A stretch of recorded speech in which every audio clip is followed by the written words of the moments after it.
Bonjour! Au Gossette Bois aujourd'hui, je fais de l'électricité puis le squelette des murs extérieurs.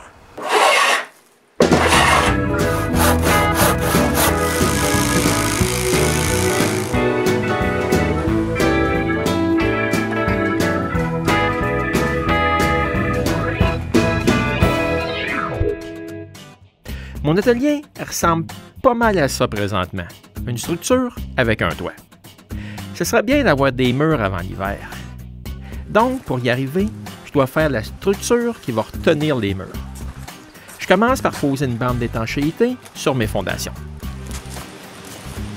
Je peux ensuite poser des 2x6 en bois traité par-dessus la bande. Ensuite, je perce des trous à travers le bois puis dans le béton pour pouvoir tout visser ensemble.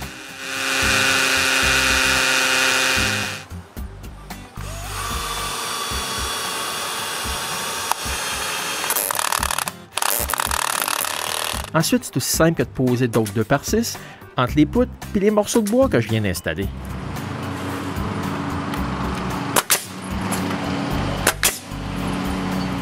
L'arrière de l'atelier se fait assez facilement. Il n'y a rien de compliqué. Je remets-coupe les morceaux, puis je les pose. Par contre, les autres murs, il y a beaucoup de contrefiches qui sont dans les jambes. Donc, c'est un peu plus d'ouvrage. Après avoir coupé un montant, il faut marquer l'emplacement de la contrefiche pour enfin enlever une petite partie du montant.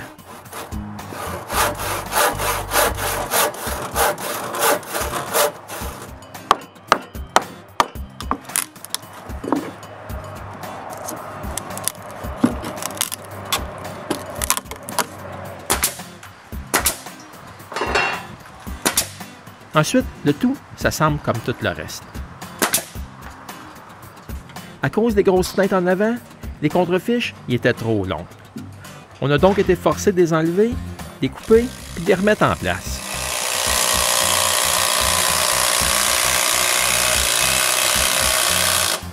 Et voici toute la structure extérieure terminée avec toutes les traverses pour les planches.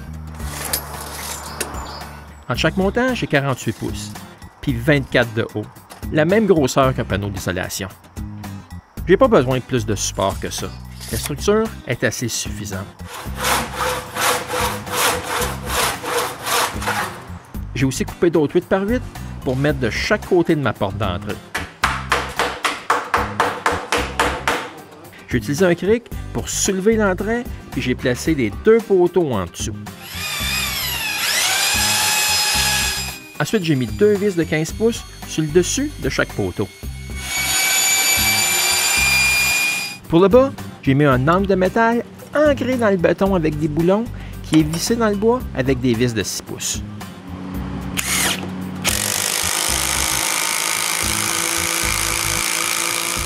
À cause de ces angles de métal-là, j'étais forcé de faire un peu de sculpture sous les 2x6 que je dois poser par-dessus la fondation sur le devant de l'atelier.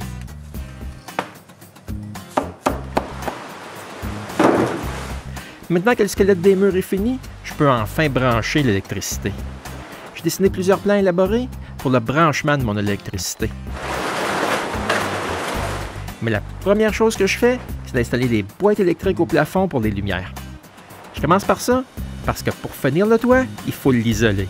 Puis pour l'isoler, il faut que l'électricité du plafond soit finie. Après avoir mesuré, marqué, percé, puis couper l'ouverture d'une boîte électrique, j'essaye une boîte pour voir si mon trou est correct. Si oui, bien, il y en a 21 autres comme celle-là encore à faire.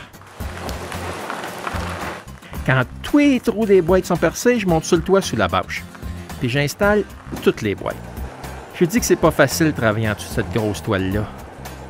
Quand j'ai fini, c'est ça que les boîtes avaient l'air. Elles sont toutes collées aux planches du plafond, puis sont toutes reliées entre elles avec tous les fils électriques nécessaires. J'en profite aussi pour passer tous les autres fils pour les outils et le chauffage. En tout cas, il y a beaucoup de fils qui vont au panneau électrique par le toit. Mais après que tous les fils sont posés au toit, je peux enfin faire poser mon isolation. Après, je peux poser le panneau électrique. La première chose que j'y branche, c'est le fil de 100 A qui vient de la maison. Ensuite, je connecte toutes les prises que j'ai installées au plafond. OK, j'en ai 22, puis c'est assez long. Puis c'est pas mal dur de tenir ses bras dans les airs puis de regarder en haut tout le temps. Mais après un bon petit bout, toutes les prises sont installées, puis ça a l'air de ça. Mais l'électricité est loin d'être finie. Il faut que j'installe plusieurs boîtes électriques. Certaines boîtes sont vissées ces montants. D'autres sont clouées.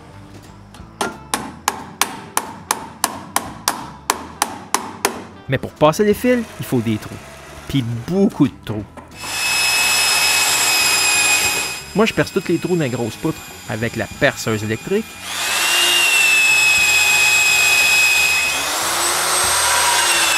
Tandis que René perce tous les trous dans les 2x6 avec la perceuse à batterie. Ensuite, affiche tous les fils.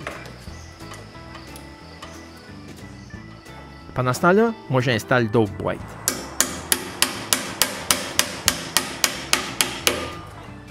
Après plusieurs jours, je peux enfin mettre l'électricité dans mon atelier. Puis l'essayer.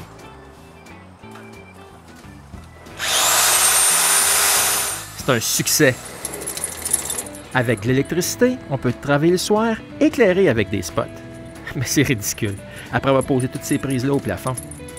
Comme ça, on commence l'installation des lumières du plafond.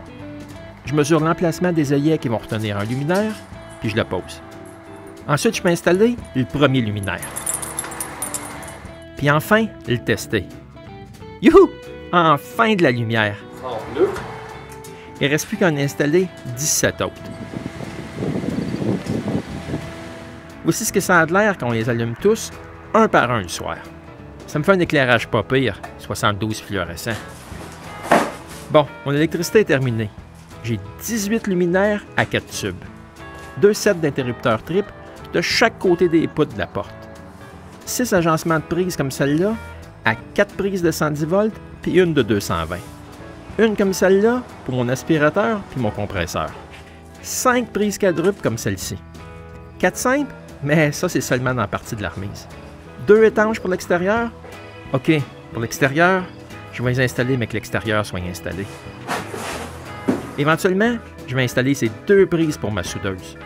Puis finalement, 4 prises presque au plafond pour des lumières d'appoint. Ouais, mais avec 72 fluorescents, je sais pas si vont être utiles. J'ai aussi des murs pleins de fils électriques.